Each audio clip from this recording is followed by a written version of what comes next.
Père, nous te remercions pour la parole. Tu es juste si merveilleux pour nous. Nous aimons ta parole et nous l'approchons avec révérence. Et nous nous attendons à ce que la parole produise la guérison dans nos vies, au nom de Jésus. Amen. J'ai écrit un livre intitulé « La splendeur au lieu des cendres » en 1994. J'ai écrit ce livre.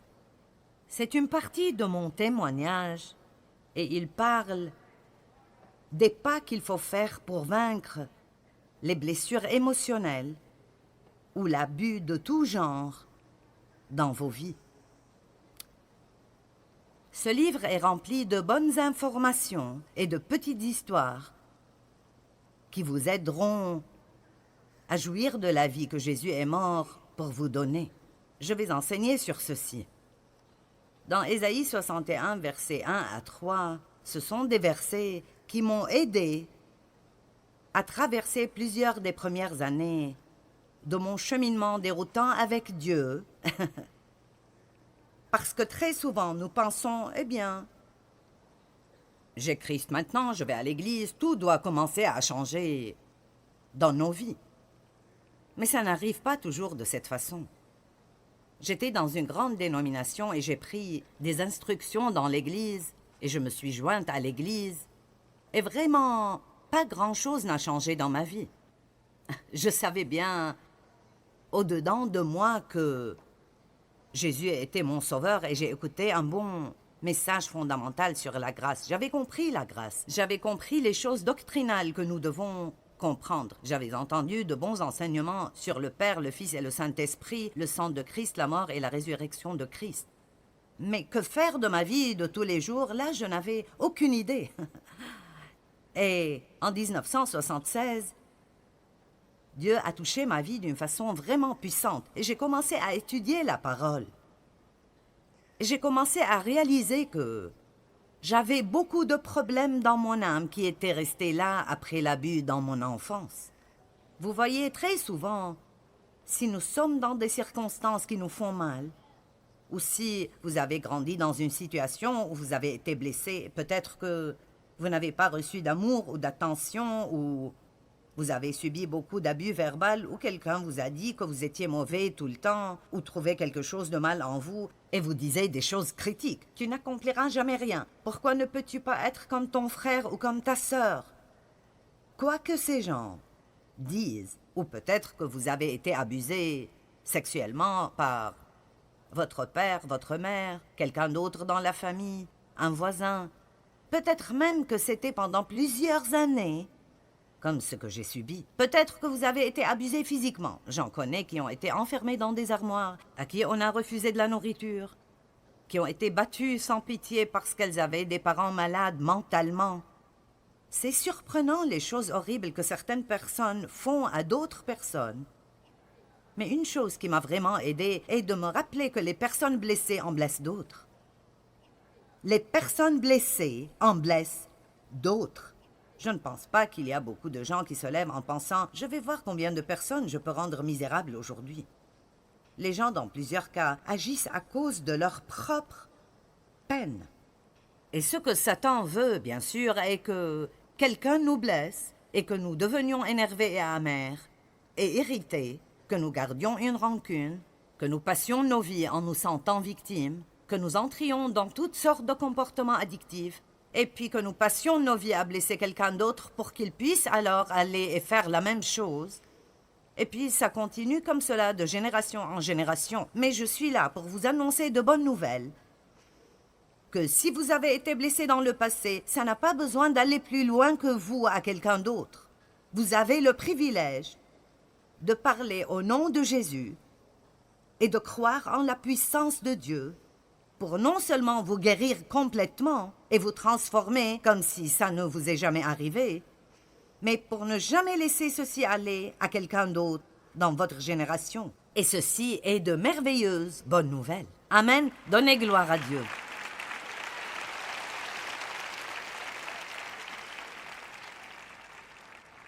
Dans ces premières années, j'avais si désespérément besoin de croire les promesses de Dieu, comme j'essayais d'étudier ceci et de le faire dans ma vie. Si vous avez été profondément blessé et vous avez une grande foire dans votre âme, votre pensée va mal, vos émotions vont mal, vous ne savez pas comment prendre les bonnes décisions, peut-être que vous voulez prendre le contrôle de tout ou peut-être que vous ne voulez pas prendre de vrais choix. En quelque sorte, vous errez dans la vie et vous attendez de voir ce qui va se passer jour après jour. Ça prendra du temps et de la diligence et de l'étude et de la prière pour arriver à cette guérison qui vous appartient en vertu du sang de Christ. Ce que nous avons légalement comme un cadeau de Dieu, nous devons apprendre à l'appliquer et l'expérimenter dans notre vie de tous les jours. Et parfois, les gens sont confus parce qu'ils disent « Mais tu as dit que Jésus m'a libéré, eh bien pourquoi ne suis-je pas libre? Tu as dit que je suis guéri par les blessures de Jésus, alors pourquoi suis-je toujours dans cet état? Tu as dit qu'il me donnerait la beauté contre les cendres, mais pourquoi ma vie s'écroule toujours ainsi? Parce que toutes ces choses sont... Elles appartiennent à chacun d'entre nous. Chaque personne qui regarde à la télé, vous avez été blessé, quelqu'un vous a abusé, vous avez été abandonné et vous avez été trahi. Vous avez eu des camarades dans vos vies qui se sont moqués de vous, vous avez été rejeté, quoi que ce soit. Vous êtes émotionnellement blessé maintenant. Vous êtes ce que j'appellerais une personne au cœur brisé. La bonne nouvelle est que Jésus vous a déjà libéré.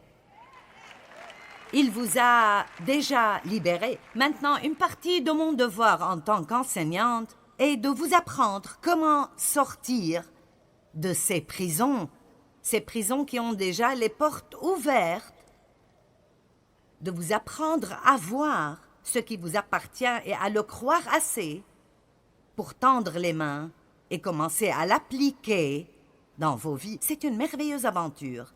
Absolument incroyable. Combien d'entre vous avez compris ce que je viens de dire? Au moins jusqu'à un certain point. D'accord. Et ça aide de comprendre ceci, car alors, vous ne vous demanderez pas, eh bien, si je suis sauvé, quel est mon problème? Eh bien, c'est peut-être que vous n'avez pas encore renouvelé votre pensée. J'étais sauvée, mais ma pensée était une décharge d'ordures. Je ne savais pas comment penser. J'étais critique et je jugeais, j'étais méfiante et en colère. Et beaucoup de mes pensées étaient sombres et solitaire, et je ne savais pas qu'à chaque fois que je lisais ceci, j'apprenais à penser différemment. Si nous savions combien ceci est précieux, nous passerions plus que quelques secondes chaque jour, peut-être dans une bonne journée. Amen. Mes émotions étaient brisées, je ne savais pas comment m'entendre avec les autres. J'étais un cauchemar dans les relations, et ma volonté était brisée. Je suis allée d'un extrême à l'autre. Je devais soit avoir le contrôle, soit si je trouvais quelqu'un de plus fort que moi, il me contrôlait. Alors j'allais et je revenais d'être contrôlée à avoir le contrôle d'un extrême à l'autre. Et Dieu ne veut pas que nous vivions comme ça. Et je vous donne un petit aperçu de certains des problèmes que j'avais, parce que même si j'étais sauvée et je serais allée au ciel, j'étais misérable, parce que j'avais besoin de guérison dans mon esprit. Je pensais, quand je me suis éloignée de mon père à l'âge de 18 ans, que je m'éloignais du problème, que je n'aurais en fait plus ce problème, je m'éloignerai de ce problème, et puis ce sera terminé dans ma vie. Mais je n'avais pas réalisé que même si je m'en étais éloignée, je l'avais pris avec moi dans mon âme. J'avais toujours ces effets dans mon âme. Et plusieurs personnes ne réalisent pas qu'elles ont besoin de guérison dans leur âme. Si vous vous éloignez de quelque chose qui vous faisait mal, cela ne veut pas dire qu'il ne vous a pas blessé. Jésus a dit qu'il est venu pour guérir les cœurs brisés, pour libérer les captifs. Qu'est-ce qu'une personne au cœur brisé? Je crois que c'est quelqu'un qui est brisé dans sa personnalité, quelqu'un de blessé dans sa personnalité. Toute personne vient sur la planète Terre avec un tempérament donné et ordonné par Dieu. Votre personnalité se développe largement d'après ce tempérament, mais après, il y a certaines choses qui arrivent, spécialement dans les premières années de votre vie. Bon, je suis née avec une personnalité agressive, colérique et forte. Je prends de décisions rapides, je suis audacieuse, je suis née pour diriger, je peux motiver les autres, mais j'ai été blessée. Mon père a abusé de moi sexuellement encore et encore pendant À peu près 12 à 15 années, c'est ce dont je me souviens. Ma mère ne savait pas que faire à ce sujet, alors elle n'a rien fait. Et donc, il a abusé de moi et elle m'a abandonnée. Et j'ai vraiment passé beaucoup d'années de solitude, des années seules. Alors, ce qui m'est arrivé dans ma personnalité est que ma personnalité forte est devenue une personnalité tyrannique. J'aurais pu vous tailler en pièces en quelques minutes avec ma bouche. Amen. Maintenant, Dieu a mis un don dans ma bouche. Je suis une bouche dans le corps de Christ. Au cas où vous ne l'avez pas remarqué, c'est ce que je fais. Je parle et je ne fais rien d'autre. Je ne chante pas, je ne joue pas d'instrument de musique. Je parle. Mon onction est dans ma bouche. Et je parle à travers le monde, à travers la télé. Alors, ce n'est pas surprenant que l'ennemi ait fait des heures supplémentaires quand j'étais encore toute petite pour essayer de me blesser intérieurement, pour que j'aie toute cette dureté dans mon âme, pour qu'à chaque fois que j'ouvre ma bouche, quelque chose de dur en sorte. Quelque chose de coupant. Dieu m'a donné le don d'aider d'autres, et Satan m'a blessé parce que tout ce qu'il espérait que je fasse est de blesser d'autres. Mais Dieu merci. Dieu merci. Eh bien, donnez grâce à Dieu. Il guérit les cœurs brisés, il ouvre les portes des prisons et il libère des captifs. Amen. Et je veux vous dire aujourd'hui que Jésus peut vous guérir où que vous soyez blessés. Il n'est pas mort juste pour que nous puissions un jour aller au ciel et avoir une demeure au ciel et finalement être heureux. La vie éternelle commence au moment où nous recevons Christ. Et la vie éternelle inclut la vie comme Dieu l'a maintenant. Et je peux vous dire qu'il n'est pas assis au ciel ce soir dans l'apitoiement. Il n'est pas plein d'amertume et de ressentiment. Il n'est pas déprimé, il n'est pas découragé, il n'est pas abattu, déçu ou désespéré. Et nous avons ce même type de vie présent à l'intérieur de nous si nous pouvons juste le laisser sortir pour qu'il arrive à notre âme où il peut commencer ce processus de guérison et puis il pourra apparaître dans nos vies. Dieu veut que vous sortiez d'ici ce soir déterminé de ne jamais dans vos vies passer une nuit de plus avec les grenouilles. Quoi? Comment es-tu arrivé aux grenouilles? Eh bien, allons à l'Exode chapitre 8.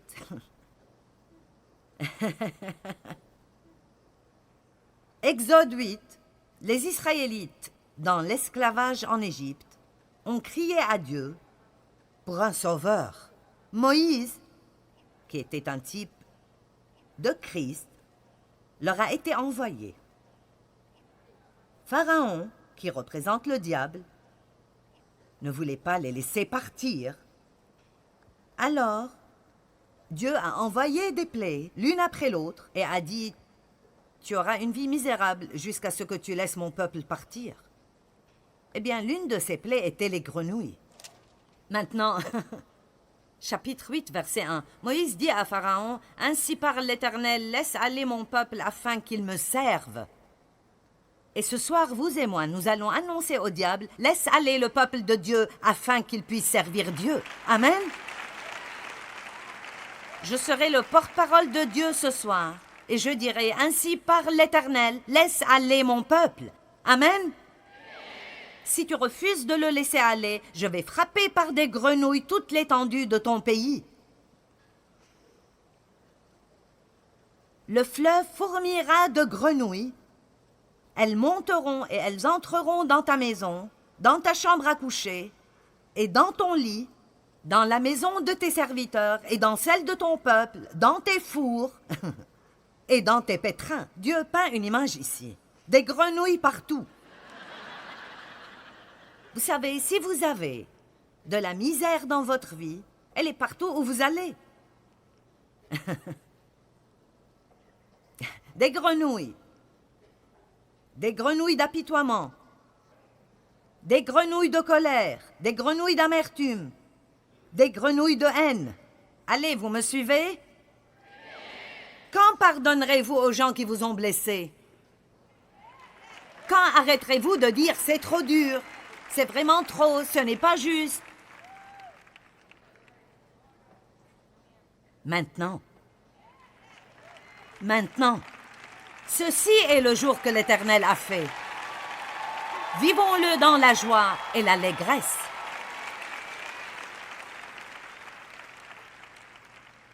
Ésaïe 61, 1 à 3. Ces versets sont juste si merveilleux. Maintenant, c'est Ésaïe qui prophétise à propos de Jésus. « L'Esprit du Seigneur, l'Éternel, est sur moi, car l'Éternel m'a oint et qualifié. »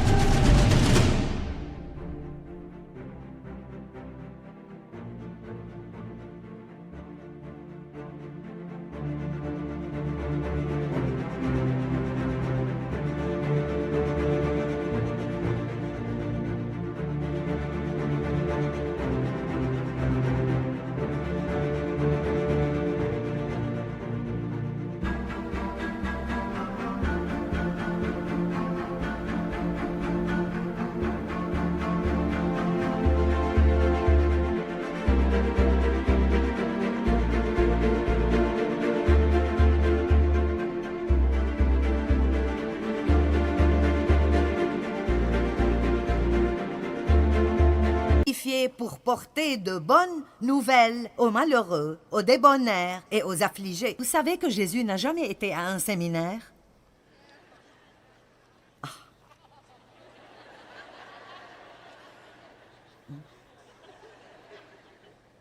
Moi non plus. Et j'ai déclaré la même chose que Jésus a déclaré. Je suis qualifiée parce qu'il m'a ointe pour prêcher l'Évangile aux malheureux, aux débonnaires et aux affligés. Maintenant, je n'ai pas dit qu'il n'a pas étudié.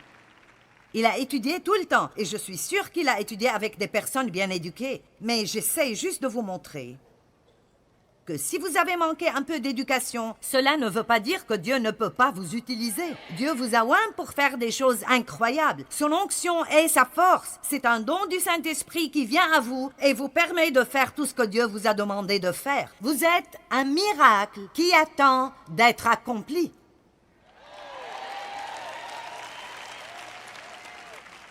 Il m'a envoyé pour porter de bonnes nouvelles aux malheureux et aux affligés. Il m'a envoyé pour guérir ceux qui ont le cœur brisé. Wow! Pour proclamer aux captifs, physiques et spirituels, la liberté et aux prisonniers l'ouverture de la prison et des yeux. Donc, les portes de la prison sont ouvertes. Et j'espère ouvrir vos yeux ce soir pour que vous le voyez. Parce que quand vous le voyez, et vous dites « Je n'ai pas besoin de vivre comme ceci plus longtemps. Je n'ai pas besoin d'être coincé dans mon passé. Je n'ai pas besoin de sentir que je suis sans valeur parce que ma mère me l'a dit quand j'avais 10 ans. Je n'ai pas besoin de sentir que c'est ma faute, que mon voisin a abusé de moi. Je n'ai pas besoin de vivre ma vie pleine de haine et d'amertume. C'est un nouveau jour. La miséricorde de Dieu est nouvelle chaque jour. Et aujourd'hui est un nouveau commencement pour moi et un nouveau commencement pour chacun d'entre vous qui nous regarde à la télé. Les gens qui nous regardent à la télé, nous vous aimons. Vous êtes merveilleux. Merci beaucoup parce que vous regardez mon programme et je prie qu'il vous guérira, que la parole de Dieu vous guérira dans toute partie de votre vie. L'ouverture de la prison et des yeux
ceux qui sont prisonniers pour publier une année de grâce de l'Éternel, l'année de sa faveur, et le jour de vengeance de notre Dieu. J'aime la faveur. Elle veut dire que Dieu fait que les choses arrivent avec nous et nous ne les méritons pas. Vous vous dites juste « Wow ». J'aime la partie de la vengeance de notre Dieu. Donc, vous pouvez avoir la paix et Dieu traitera avec vos ennemis. Il a dit « Je suis loin pour consoler tous les affligés, pour accorder la consolation aux affligés de Sion, pour leur donner la beauté au lieu des cendres. » Maintenant, les hommes, vous pensez peut-être, la beauté au lieu des cendres, c'est un peu fifi, hein? Eh bien, les gars, vous avez besoin d'un peu de beauté aussi de temps en temps. Amen. Combien d'entre vous veulent ceci ce soir? D'accord. Nous sommes dans le salon de beauté pour votre âme aujourd'hui. La beauté au lieu des cendres, une huile de joie au lieu du deuil, un vêtement de louange au lieu d'un esprit abattu, afin qu'on les appelle des térébintes de la justice, une plantation de l'Éternel pour servir à sa gloire.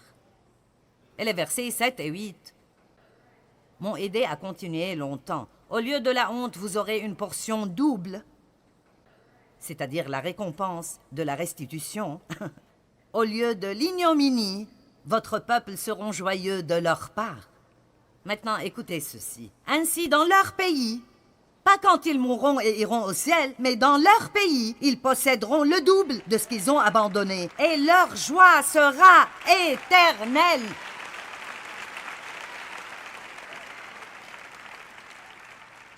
Alors devinez ce qui vient, le double au lieu des troubles. Pas le double de vos troubles. Une bénédiction double pour vos troubles passés. Vous dites, y a-t-il quelque chose que je dois faire? Oui, le Saint-Esprit vous donnera des instructions. Il vous dirigera et vous guidera. Le Saint-Esprit est notre conseiller. Et il sait exactement quoi faire et quand pour que nous puissions être réparés sans pour autant nous détruire. La beauté au lieu des cendres, le double au lieu des troubles. Pourquoi? Car moi, l'Éternel, j'aime la justice. J'aime ceci, Dieu est un Dieu de justice. Savez-vous ce que ça veut dire que Dieu est un Dieu de justice? Ça veut dire qu'il réparera tout le mal qui a été fait. C'est magnifique, n'est-ce pas magnifique? Maintenant, si vous êtes malheureux, débonnaire ou affligé, si vous êtes blessé ou perdu, si vous avez été abîmé, si vous avez gâché votre vie, vous n'avez pas besoin de vous retirer parce que vous êtes exactement la personne pour laquelle Jésus est venu. Il est venu pour ceux qui sont malades, pas pour ceux qui sont bien portants. Vous savez, il y a plusieurs types d'abus. Il y a l'abus sexuel, l'abus verbal, l'abus mental. Il y a même l'abus spirituel. Certaines personnes sont sous des leaders spirituels qui sont abusifs. Il y a des abus de tout genre. L'abus émotionnel, il y a l'abus verbal, des paroles qui nous sont dites et qui sont destructives. La mort et la vie sont au pouvoir de la langue. Combien d'entre vous ont expérimenté plus qu'il ne faut d'abus verbal dans votre vie? C'est juste comme beaucoup trop de gens. Le diable est vivant et se porte bien sur la planète Terre. Mais je vous dirai que quelqu'un d'autre a quelque chose à vous dire. C'est votre Père céleste.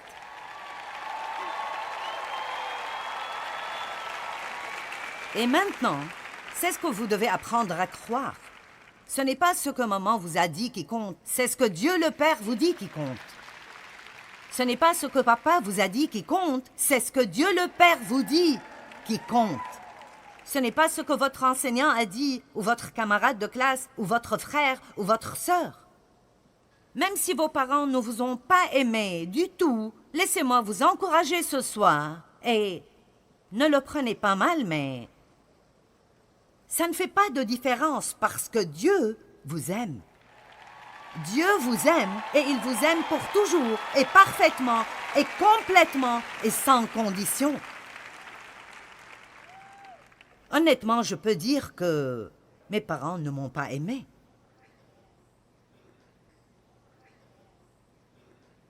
Je veux dire, ma mère m'aimait, mais vous savez, vous n'aimez pas vraiment un enfant si vous l'abandonnez dans une situation comme celle-ci. Elle avait des faiblesses, elle avait de la peur. Je comprends tout ceci, je n'ai rien contre elle. Mais je n'ai jamais reçu le genre d'amour